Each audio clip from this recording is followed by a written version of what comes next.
이 말씀 참 오랫동안 생각해 보고 있는데요. 이 말씀이 주는 의미, 이 말씀이 주는 교훈이 그만큼 크기 때문입니다. 이 말씀 속에는 하나님의 자녀된 우리들을 가리키는 세 가지 명칭이 들어있다고 했죠. 그 첫 번째는 주의 택하신 자, 그 두 번째는 주의 나라, 그 세 번째는 주의 유산, 다른 말로 하면 주의 기업이라고 말씀드렸어요. 자, 이 명칭들이 의미하는 것이 무엇이라고 했죠? 우리가 주의 택한 자가 되었다는 것은 우리가 주를 택한 것이 아니라 주님께서 우리를 택하셨다. 그렇기 때문에 우리를 택하신 주님께서 우리를 끝까지 책임져 주신다라는 의미라고 했어요. 두 번째로 우리가 주의 나라가 되었다라는 것은 한 나라는 그 나라의 백성된 자들을 반드시 지켜주고 보호해 주는 것처럼 하나님께서도 당신 나라의 백성된 우리들을 끝까지 보호해 주시고 지켜주신다라는 의미가 들어있다고 그랬어요. 그리고 세 번째 명칭, 주의 유산, 즉 주의 기업이 되었다는 것은 주의 상속자가 되었다는 것을 말하는 것으로 우리가 이 땅에서 얻을 수 없는 다함이 없는 풍성함과 다함이 없는 기쁨을 우리에게 허락해 주셔서 그것을 누리며 살게 해 주신다라는 의미라고 말씀드렸어요. 이처럼 우리가 주의 택한 자 되고 주의 나라 되고 주의 유산이 되었다는 사실이 우리에게 주는 축복이 크다면 정말 주의 택한 자가 되고 주의 나라가 되고 주의 유산이 된 우리들은 이 세상을 어떻게 살아야 하겠는가? 우리를 향한 하나님의 예정, 즉 우리를 향한 하나님의 계획과 뜻이 무엇인지를 분명히 알고 살아야 돼요. 하나님이 나를 택했어요. 하나님이 나를 당신의 나라 삼았어요. 하나님이 나를 당신의 유산 삼았어요. 그렇다면 어떻게 해야 돼요? 내 뜻대로 살 것이 아니라 나를 택하신, 그래서 당신의 나라 삼고 또 당신의 유산으로 삼아주신 그 하나님의 뜻을 찾으며 살아야 돼요. 보다 적극적으로 그 뜻대로 살아드려야 돼요. 그래서 사도 바울이 로마서 12장 2절에 너희는 이 세대를 본받지 말고 오직 마음을 새롭게 함으로 변화를 받아 하나님의 선하시고 기뻐하시고 온전하신 뜻이 무엇인지 분별하며 살라라고 말하고 있어요. 자, 우리가 주의 나라 되었다고 했어요. 주의 나라 되었다는 말에 또 한 가지 의미가 뭐라 그랬습니까? 이 세상에 대해서는 외인이 되었다. 이 세상 사람이 아니. 그러므로 이 세상에 사는 다른 사람들처럼 살지 말고 이 세대를 본받지 말고 너희를 향한 하나님의 뜻이 무엇인지 분별하며 살아야 된다라고 말씀하고 있는 것이, 우리가 아무리 작은 일을 해도 하나님의 뜻 안에서 무엇을 하면 그 모든 일에 의미가 있어요.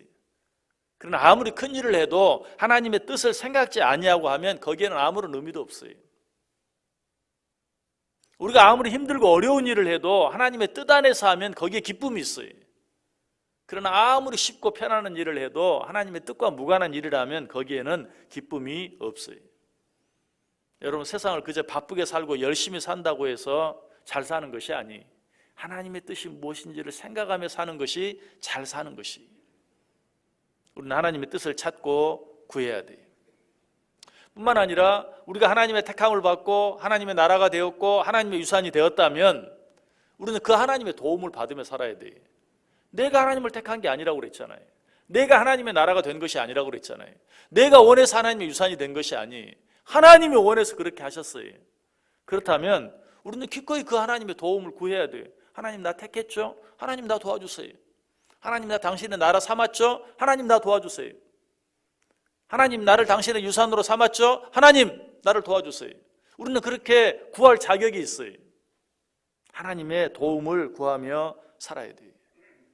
무엇보다도 우리가 하나님의 도움을 받지 아니하고 내 힘과 내 노력만 가지고 사는 것, 성경이 뭐라고 말하죠? 헛되다고 말해요.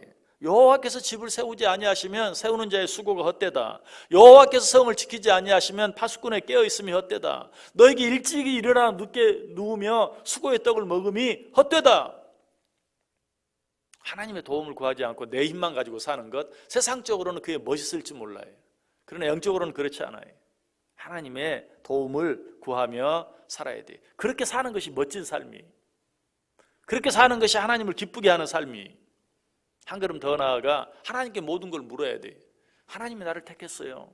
하나님이 나를 당신의 나라 삼았어요. 하나님이 나를 당신의 유산 삼았어요. 그 하나님께 내가 무엇을 해야 합니까? 내가 어떻게 해야 합니까? 그 하나님께 물어야 돼요. 왜? 우리의 모든 때와 기한이 나를 택하신 하나님, 나를 당신의 나라 삼으신 하나님, 나를 당신의 유산 삼으신 하나님께 달려있기 때문에 그러해요.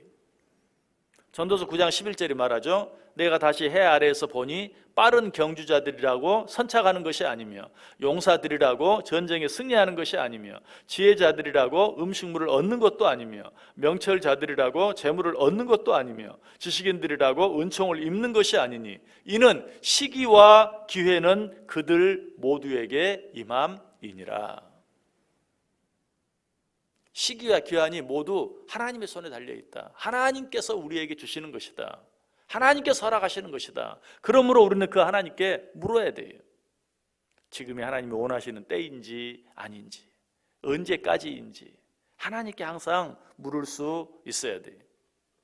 무엇보다도 주의 택하심을 받고 주의 나라가 되었으며 주의 유산된 자들은 어떤 상황 속에서든지 감사하고 찬송하며 기쁘게 살아야 돼요. 에베소 1장 11절 12절의 말이에요. 모든 일을 그의 뜻의 결정대로 일하시는 이의 계획을 따라 우리가 예정을 입어 그 안에서 기업이 되었으니 이는 우리가 그리스도 안에서 전부터 바라던 그의 영광의 찬송이 되게 하려 함이니라. 하나님이 왜 우리를 택했는가? 하나님이 왜 우리를 당신의 나라 삼았는가? 하나님께서 왜 우리를 당신의 유산 삼았는가? 당신을 찬송하며 살게 하기 위해서라고 말하고 있어요. 이사야 선지자도 말하죠. 이사야 43장 21절에서 이 백성은 내가 나를 위하여 지었나니 나를 찬송하게 하려 함이니라. 이 백성은 내가 창조했다. 오늘 본문의 말씀을 빌리면 이 백성은 내가 택했다. 이 백성은 내 나라가 되었다. 이 백성은 내 유산이 되었다. 왜? 나를 찬송하게 하기 위해서. 하나님을 찬송하며 살게 하기 위해서. 그러므로 우리가 하나님을 찬송하지 않으면서 나는 하나님의 택함을 받았다라고 말할 수 없어요. 내가 하나님을 찬송하지 않으면서 나는 하나님 내 나라가 되었다라고 말할 수 없어요. 나는 찬송하지 않으면서 나는 하나님의 유산이 되었다라고 말할 수 없어요. 그렇게 한다면 그건 거짓이. 여러분 오늘 하루 어떻게 살기를 원하세요? 하나님의 택하심을 받고 하나님의 나라가 되고 하나님의 유산이 된 자들답게 감사하면서 기뻐하면서 찬송하면서 살 수 있어야 돼요. 여러분 생각해 본 것처럼 찬송은 힘이 있어요. 여러분 세상 노래에도 힘이 있다고 그랬죠. 사람들이요 함께 노래 부르면요 없던 힘이 생겨요.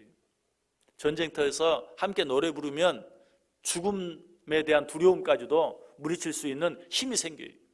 하물며 하나님을 찬송하는 노래는 어떠하겠어요? 거기는 놀라운 힘이 있어요. 바울과 실라가 옥중에서 찬미할 때 손발을 묶었던 착고가 풀려졌어요. 옥문이 열려졌어요. 찬송에는 그런 힘이 있어요. 무엇이 여러분을 얽어매고 있습니까? 무엇이 여러분을 힘들게 합니까? 하나님을 찬송해 보세요. 찬송은 그냥 노래가 아니. 찬송에는 힘이 있어요. 능력이 있어요. 하나님을 찬송할 때 나를 얽어매고 있던 모든 것들이 풀려져요. 나를 가두고 있던 옥문이 열려지게 돼요. 기쁨으로 하나님을 찬송해 보세요. 무엇보다 우리가 하나님을 찬송할 때 어떤 역사가 일어난다고 했습니까? 하나님은 찬송 가운데 거하신다고 했어요. 시편 22편 3절에 이스라엘의 찬송 중에 거하시는 주여. 우리가 하나님을 진정으로 찬송할 때 하나님이 내 안에 계세요. 하나님이 나와 함께 하세요. 하나님이 나를 도와주시고 하나님이 나를 붙들어 주세요. 여러분 새벽마다 우리가 하나님 앞에 나와 드리는 이 찬송이 하루 종일 하나님께 드리는 찬송의 시작이 될 수 있기를 바라요. 꼭 찬송을 노래라고만 생각하지 마세요. 얼굴 표정으로 하나님을 찬송해 보세요. 말로 하나님을 찬송해 보세요. 행동으로 하나님을 찬송해 보세요. 그 찬송 속에 힘이 있는 것이 그렇게 찬송할 때 오늘 하루 내 힘으로는 감당할 수 없는 일들을 감당할 수 있고 내 힘으로는 이길 수 없는 것들을 이길 수 있고 내 힘으로는 해낼 수 없는 일들을 해낼 수 있게 되어져요.